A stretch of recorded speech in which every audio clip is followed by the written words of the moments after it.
Hello YouTubers, Rob here. Just wanted to provide a little bit of an update on my brewing cellar and what I've got to drink at the moment from my options.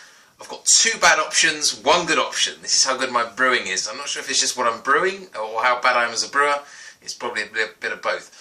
First of all was Wilkinson's wine kit. This is my, I did the own artwork. Domaine de Baldwin Chateauneuf de Papa, which is mine. Wilkinson's, Cabernet Sauvignon. My mum and dad slated it. There's a video I've done on that. I did a blind taste test against cheap Asda and Tesco's wines, and it came out the worst. Well, mine did anyway. So, not happy about that. There we go. I don't mind it. It's all right, but it's not too bad. The Yorkshire Bitter, which I've made with real Yorkshire spring water, has kind of now had a few days, about 7 days or so in the pressure barrel, and I'll give you a look at it. It doesn't really blow me away. I'll be honest. In fact, it probably does less than blow me away. It's only at about 7 psi at the moment. It's not really got any head on it yet. It's still very young. But I wouldn't say it's got any head on it really, has it? It's interesting, to say the least. I called Yorkshire Water about this. I said, "Oh, can you tell me a bit about that spring well that pops up by the side of the road?" And they were like, "Nope, not under our jurisdiction." And I said, "Well, would you drink from it?" They said, "Nope, not a cat in hell's chance, unless you're a madman." So I said, "Okay, cheers."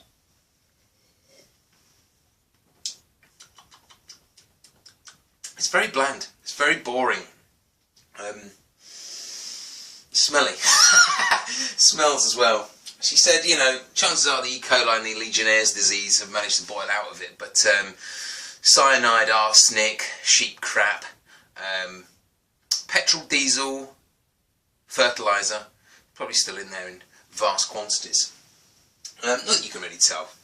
I mean, there it is. But, it's just boring.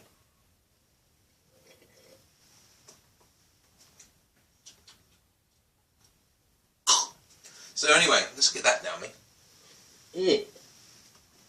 The final one, the only one I'm proud of, is my stout. So I brewed this a while back. I'm not sure if anyone remembers this, but if anyone cares, for that matter. But I've got this cherry kirsch, and which is distilled cherry. Also got some cherry liqueur. Put it together with some vanilla pod. Baking vanilla pods you get, cut them in half, put them in a jam jar. Half of this, half of the cherry liqueur, left it to do its thing for a month or so, poured it into my stout. The stout was a really nice complex one, and came about 6.5% in the end after various disasters. I came down to the cellar one morning to find it all oozed out like a black slick, about 9 or 10 litres lost, but through a hole in the secondary fermenting bucket. There we are, just my luck. My wife calls me the master of disaster. I'm going to crack open this, it's very cold. Whether it's got any fizz at all, I don't know. Which one should we use? This one. So, no carbon dioxide head on that. Let's pour it from a mile high.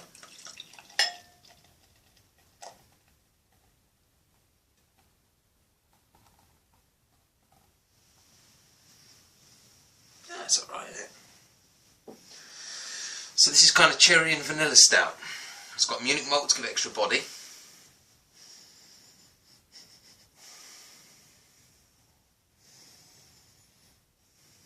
Doesn't smell too good. I'm sure it's fine. The previous ones have had a really nice.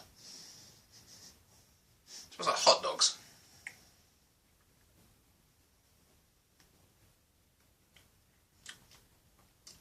Ah, yeah, that's nice. That's the only one I actually like. Really dark chocolate. You get like 85% proof chocolate with vanilla in it. Very much like that. Oh, the taste goes through various sensations: bitterness, sweetness, smokiness, chocolatiness. It's what a stout should be. It's more sweet. It's on the sweeter side of a stout. Really, which I like. I like a milk stout. I like a sweet stout. Yeah, I'm happy with that. But so what have I gone and done since then? So I've been looking at obviously the water a bit more detail. So I've gone and now ordered calcium sulfate. I've got ordered calcium chloride. I've got sodium chloride. Basically, the Yorkshire water I have around here is soft to moderate because it comes from reservoirs up in the hills. It doesn't really go through the rocks properly, so it's a bit low in mineral content. So I'm going to boost the calcium sulfate, which will boost my hops. I'm hoping the hop profile, and just to help that hop profile somewhat, I've gone and bought Simcoe, Citra, Centennial, Mosaic and Amarillo hops. And my next one, with a load of calcium sulfate just to top it up, is going to be a boomingly strong, I hope, IPA. So American IPA. So yeah, besides you boring British bitters, we're going American. Alright, that's my update anyway. I hope you're all well, and Godspeed.